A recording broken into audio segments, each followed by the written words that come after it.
Ken, you have to move on, there's another game, but how did you have to unpack that with the players and what response did you get? Yeah, well, look, really clearly we had a really disappointing performance in round one, and we need to rectify that, and we have to move on to be able to rectify that.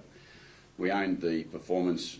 We're really disappointed in our performance, but let's be really clear. We played a really bad game of football, and the only way we can fix that is to get back to work. How do you react from it? Because you've got the power to do things in selection and so forth. Yeah, well, there's a few things you have to consider. You have to consider all the things that go into performance, and for us, that performance was well below par. But the thing I have to consider is the players' consistency over a long period of time has been pretty good. And I'm not gonna throw them all away and say it was all your fault. That wasn't the case. We didn't play well. We let ourselves down, and we let everyone down involved with Port Adelaide. But the reality is, it's round one. I'm gonna trust the boys a fair bit. Did you or the players identify why you were that far? No, we knew exactly. I mean, we knew we got beaten. As I said after the game on Saturday night, we got beaten all phases of the game. It wasn't just one phase of the game. I think, we turned up ready to perform, we thought, but we clearly weren't at the level we needed to be during the game. Whether it be contest, whether it be our ability to move the ball, which had been pretty good only a couple of weeks earlier. So, there's some times where you go, well, that was a performance that we didn't certainly need and we didn't see coming, but we anticipate that we'll be much better than that when we go to play again. Has a mindset or physically, like when you talk about? No, I think it's a bit of, it's not one or the other. I think it's a bit of everything. When you perform that badly, look, if you can reflect over time, you look at bad performances, the really bad performance. That was a really bad performance, and you normally go clutching for everything, but it's not. It's just an unusual performance for a team who's been pretty consistent. That's what I would say. Were you too nice to Dan Houston? Sorry? Were you too nice? We didn't. We weren't too nice to anything to do with Collingwood, other than we went there to perform against Collingwood, the football club, and of which Dan was a part of. We weren't certainly too nice, but he played very well. But you as a football club would know his strengths and weaknesses better than any. So for him to come out. Yeah, I think that's. I think that in itself is that you should acknowledge that the player we're talking about is a bloody good player. He's an All-Australian twice in a row. We weren't confused with what quality of the player was.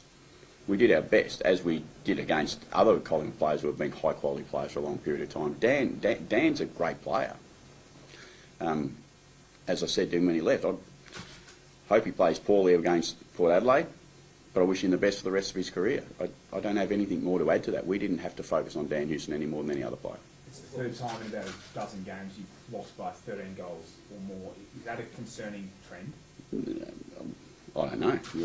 The question you're asking is that 3 times in 13 games, is it a trend? How much further do you want to go back to create that trend is what I would ask you. We've won, over the last 5 years, we've won the equal most number of games nearly in the AFL. So is that a trend? So further the question, would you say that those sort of things are possible with a young developing group sometimes?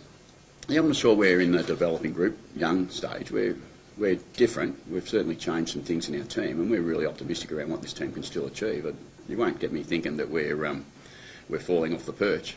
What was the player feedback, particularly the leadership group? What did Yeah, what was happening out there? They're exactly the same. They know that they got beat in all phases of the game, and that they don't get a choice to rectify that until next week, and that's what they have to accept and have to live with. We all have to live with that bad performance. We're not going to sit here and pretend to put anything that's not real on the table. Do you think unpack what was to have happened in attack and then didn't happen? How you working through that and what might need to change? Will you persist with what you think will work?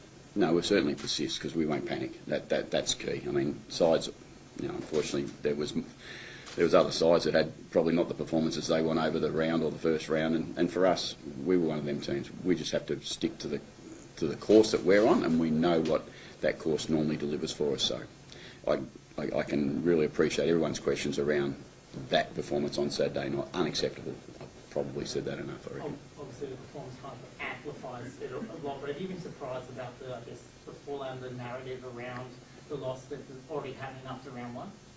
Sorry, I'm not quite... In terms of, the fallout and the narrative, quickly it was about how bad the loss was, but then, it goes to you, Josh, you know, all that, you know, the succession plan and everything like that. Are you surprised that it's already kind of Is that started round one? is that what you're asking me? Yeah. That you're asking? No, I guess that was the kind of what people were saying, like, you know, that's what people were commentating on, you know. I don't. Yeah, you're surprised it's come up to round one If, already. if they are asking that question, they can ask it to me directly. What question do you want to ask me?